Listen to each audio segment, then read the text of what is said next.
My name is Coraline Hartley. I'm 33 years old, and 2 weeks ago, I walked into my brother's promotion banquet with a bottle of aged bourbon and a bruise already forming beneath my smile. I don't know what I expected. Maybe a nod, maybe a handshake, maybe silence, which would have been familiar. But not this. Not my father's fist cracking across my face. Not my mother's laughter rising above crystal glasses and violin strings. Not my brother clapping slow, deliberate, as I fell to the floor like I was a joke that finally landed. And not the 68 people who watched it happen in full formal wear, holding their breath like bystanders at a slow-moving train wreck, too polite to intervene. Not one moved, not one voice. Just silence and stemware. But that wasn't the beginning. That was the curtain drop. The final blow after years of being edited out of family portraits, skipped on holiday cards, left off seating charts, like I was someone's ex, not their daughter. I didn't just bleed that night. I leaked every unspoken slight, every forced smile, every quiet apology I was taught to swallow. I remember the exact second I hit the marble floor. Cold, slick. The chandelier overhead blurred. Someone's heel clicked past my ear. My shoulder throbbed from how he'd dragged me by the hair. I couldn't cry, couldn't speak. But I remember what I thought. So this is it. And then no. This is war. I got up. I walked out without looking back. I reached my car with trembling hands, and blood on my lip started the engine, and whispered the name of the one person I hadn't spoken to in years. Dahlia. Back then, she was my roommate in a crumbling apartment off 9th Street, now one of the most feared litigators in Texas. I called her, and that was the first match. The fire hadn't started yet, but I knew by the time it was over, they'd wish all I left behind was a bruise.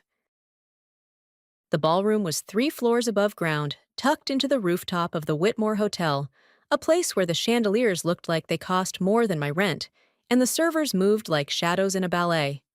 Everyone wore navy and black, and careful smiles. I wore off-white as if part of me still believed I might be seen.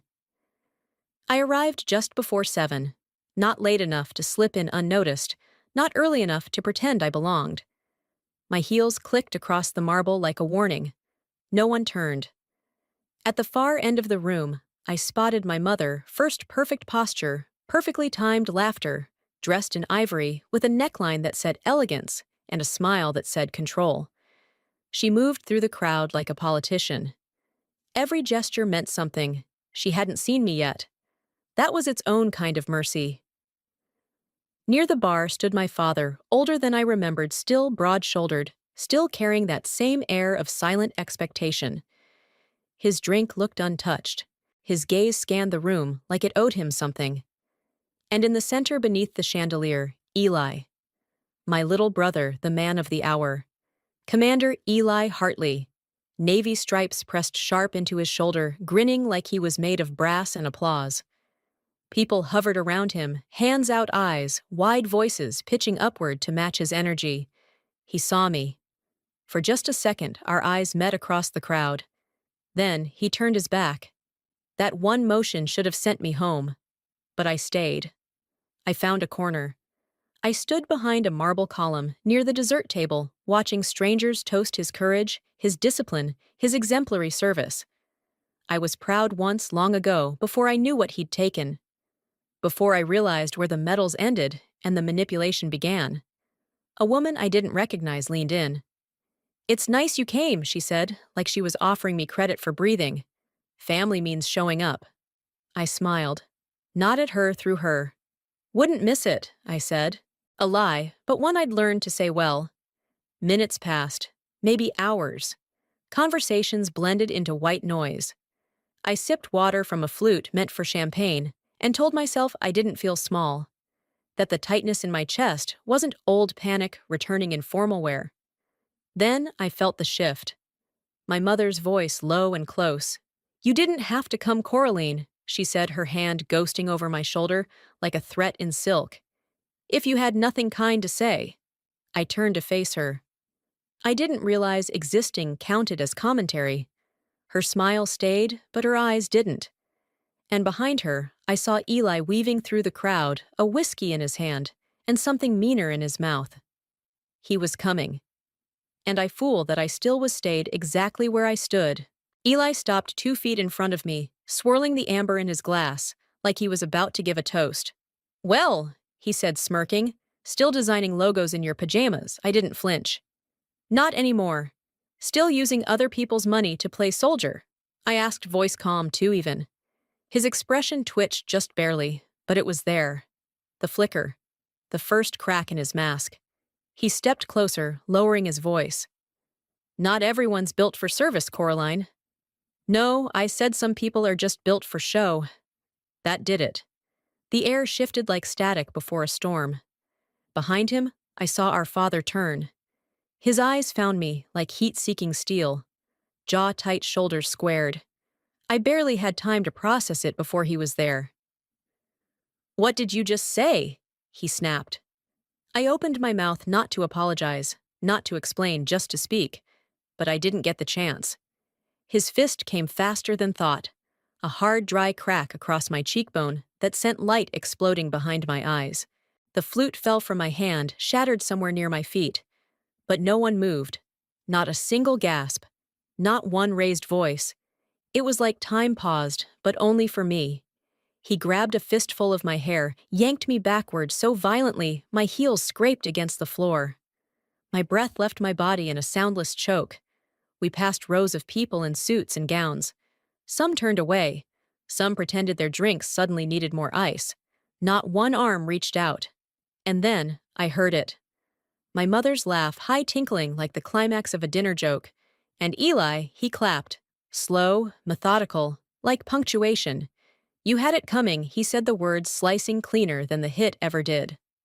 Out in the hallway, my father flung me sideways like I was garbage scraped off his shoe. My shoulder slammed into the wall. My knees gave out. I stayed down for a breath, maybe two. Blood trickled from the corner of my mouth. My scalp stung where his fingers had yanked it raw. My dress, the one I'd saved for, was torn at the shoulder. I looked down at myself, wrinkled satin, trembling hands, and a silence inside so loud it hurt. And yet, I didn't cry. Not when I stood up. Not when I walked through the gold-plated lobby with my chin lifted like a blade. Not when I reached my car and saw the stranger staring back at me in the rearview mirror. A woman with blood on her mouth. A woman with nothing left to lose. That was the night I remembered who I used to be before I was taught to disappear. And when I picked up my phone with fingers still shaking, I wasn't looking for comfort. I was calling for fire.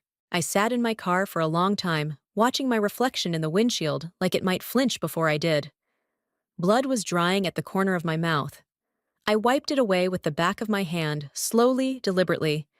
Then I whispered her name. Dahlia. It had been 7 years since we last spoke, longer since we'd been close. Back then, she was the girl sleeping on a futon in my apartment, half our textbooks held together by duct tape. Now, a partner at one of the toughest litigation firms in the state. The phone rang twice before her voice answered, low and groggy. "Coraline, I need help," I said, and my voice didn't crack. That surprised me. She didn't ask questions, just said, "Talk to me." So I did. I told her everything: Eli's sneer, the slap, the dragging the room full of ghosts. I didn't dress it up. I didn't protect them. Not this time. When I finished, there was silence. Then, "Come to my office at 9. Bring whatever you have." I nodded, even though she couldn't see it. That night, I didn't sleep. I took photos, my face, the swelling, the torn seam in my dress. I labeled each file. I documented everything. It was the only thing I could control.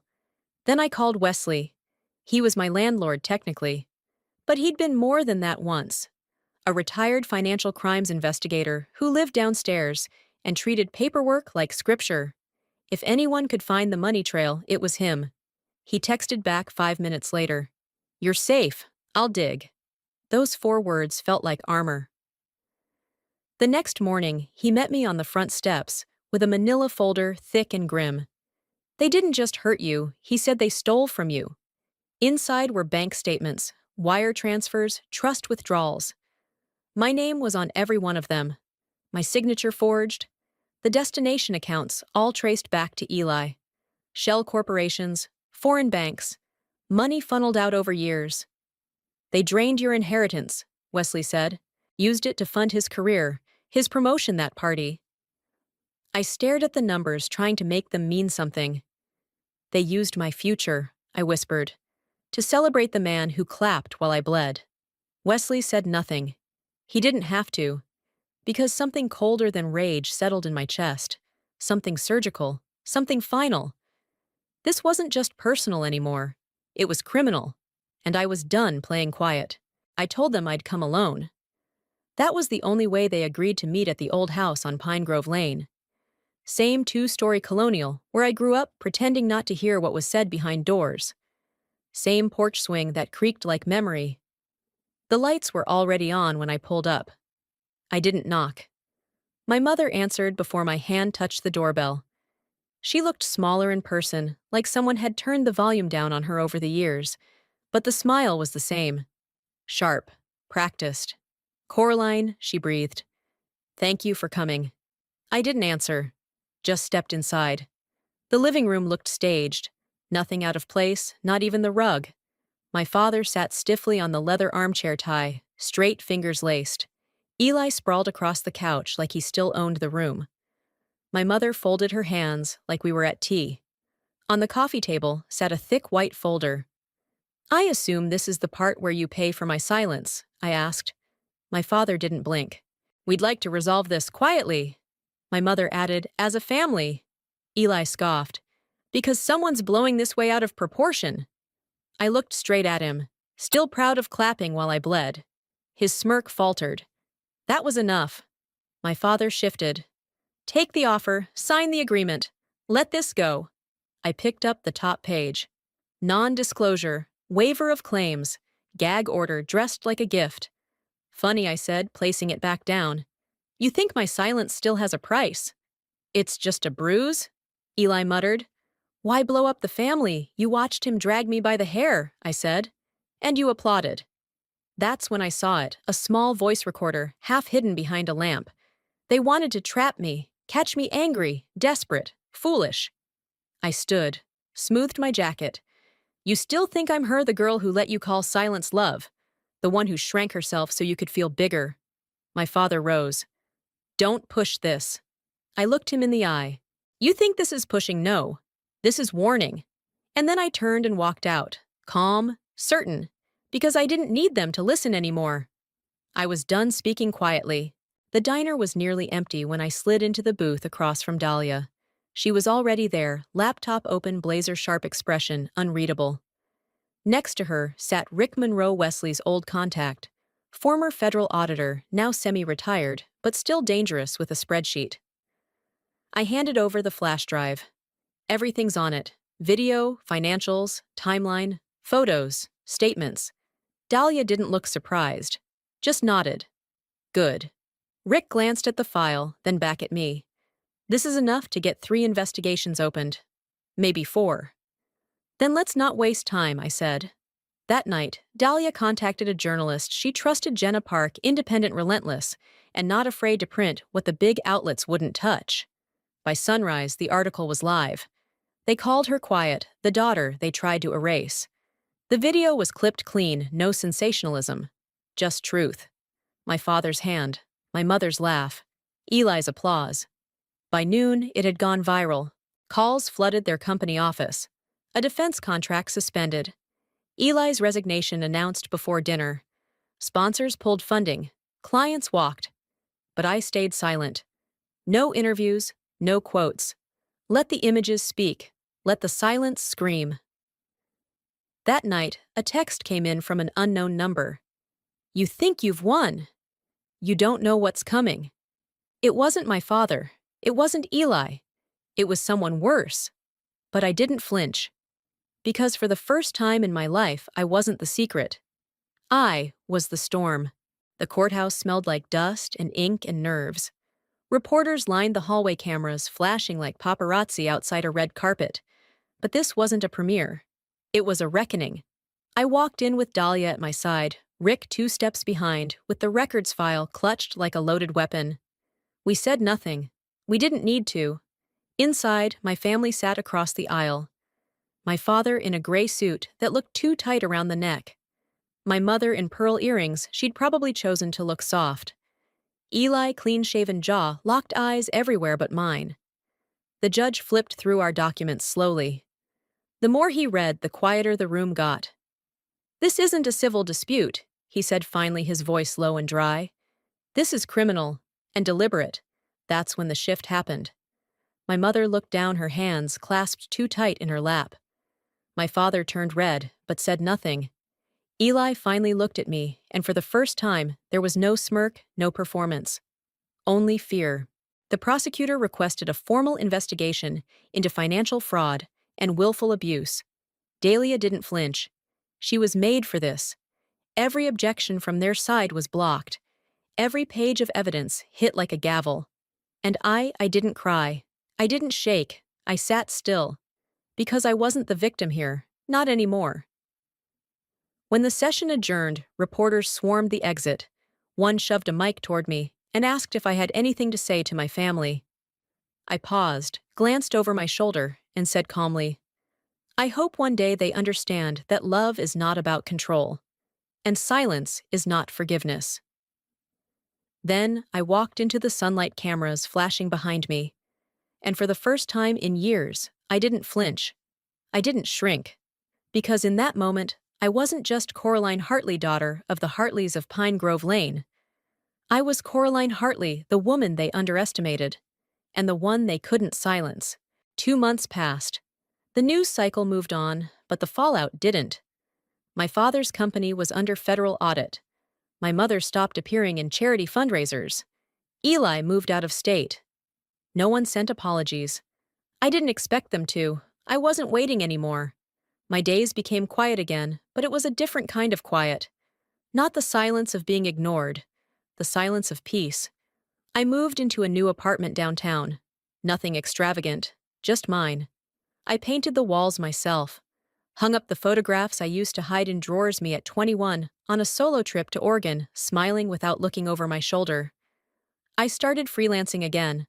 Slowly, carefully. Clients found me through word of mouth, not family favors.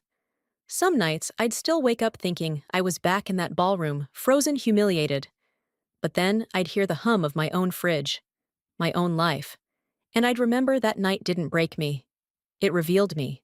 One morning, I found an envelope on my doorstep. No return address. Inside was a single sheet of paper. No signature. Just 4 typed words. "We were wrong. She won." I didn't smile. I didn't cry.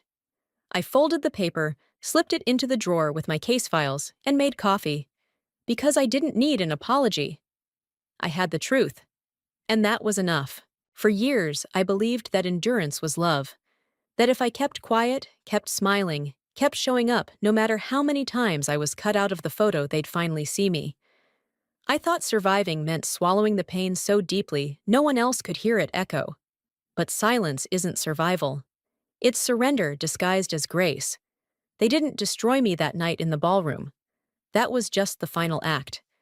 The damage had been unfolding in quiet moments, in the way they dismissed my work, in the way my birthday was always forgotten, in how they only remembered me when they needed something signed. And the worst part, I let it happen.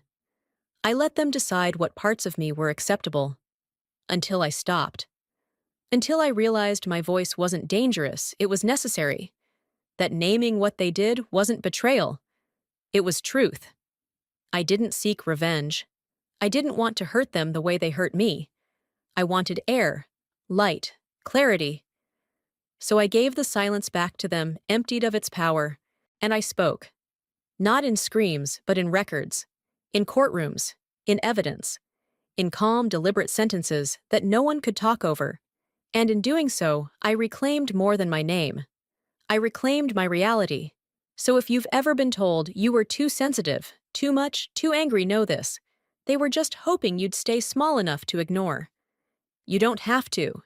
You don't need permission to exist fully, loudly, honestly. You are not the side note. You are the sentence they never thought you'd write. And now it's yours.